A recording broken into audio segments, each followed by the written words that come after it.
സൂഫി Islamic board എന്ന് പറഞ്ഞുകൊണ്ട് ഒരു പുതിയ രജിസ്റ്റർ ചെയ്തിട്ടുണ്ട് ടീം. നല്ല ശൈഖന്മാരാണ്, വ്യാജ ശൈഖന്മാരാണ്. സൂഫിയുടെ മേലിൽ ഇന്ന് ആളുകൾ എന്ത് പറഞ്ഞാലും പിറകിൽ കൂടും. അവരുടെ പിന്നിലുണ്ട് ആലിമീങ്ങളായ ആളുകൾ, സാധുക്കളായ ആളുകൾ, പെട്ടുപോയവരുണ്ട്. അല്ലാഹു നമ്മളെ കാക്കുമാറാവട്ടെ.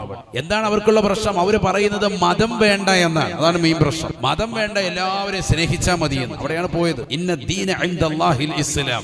അല്ലാഹുവിന്റെ അടുക്കൽ ഏറ്റവും സ്വീകാര്യമായ മതം പരിശുദ്ധ ഇസ്ലാമാണ്. ഈ ദീൻ വിട്ടിട്ട് എന്ത് ചെയ്താൽ കാര്യമില്ല. ഒരാൾ ഒരുപാട് കോടിക്കണക്കിന് രൂപ ദാനധർമ്മം ചെയ്തു, പക്ഷെ മോമിനല്ല, അയാൾക്ക് ആഖിറത്ത് വല്ല കൂലിയുണ്ടോ? ഒരു കൂലിയില്ല. അതേ സമയത്ത് ഈമാനോട് കൂടിയിട്ടാണ് അയാൾ കൊടുക്കുന്നതെങ്കിൽ 1 രൂപ കൊടുത്താലും അതിന് വലിയ പ്രതിഫലമാണ്. അല്ലാഹു തൗഫീഖ് തരട്ടെ.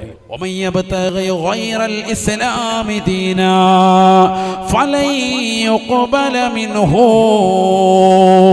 പരിശുദ്ധമായ ഖുർആനിലൂടെ അല്ലാഹു ഉറപ്പെടുത്തിയതല്ലേ, ആരെങ്കിലും അല്ലാഹുവിന്റെ ദീനിനെ വിട്ടുകൊണ്ട് ദുനിയാവിൽ ജീവിച്ചാൽ മതം വേണ്ട, മനുഷ്യന് പരസ്പരം സ്നേഹിച്ചാൽ മതി എന്നുള്ള ആശയവുമായി കടന്നു വന്നിട്ടുള്ള ഇസ്ലാമിക് സൂഫി ബോർഡിന്റെ ആളുകളില്ലേ, വ്യാജമാണ്.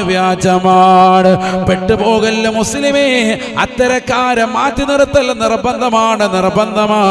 അല്ലാഹുവിനടുക്കൽ സ്വീകാര്യമായ മതം അത് പരിശുദ്ധമായ ഇസ്ലാമാണ്. മതമില്ലാതെ നീ എന്ത് ചെയ്തിട്ടും കാര്യമില്ല. പരിശുദ്ധമാക്കപ്പെട്ട ദീനിൽ അടിയുറച്ച് നിന്നുകൊണ്ട് നീ ഏതെല്ലാം കാര്യങ്ങൾ ചെയ്തോ സ്വീകാര്യമാണ്.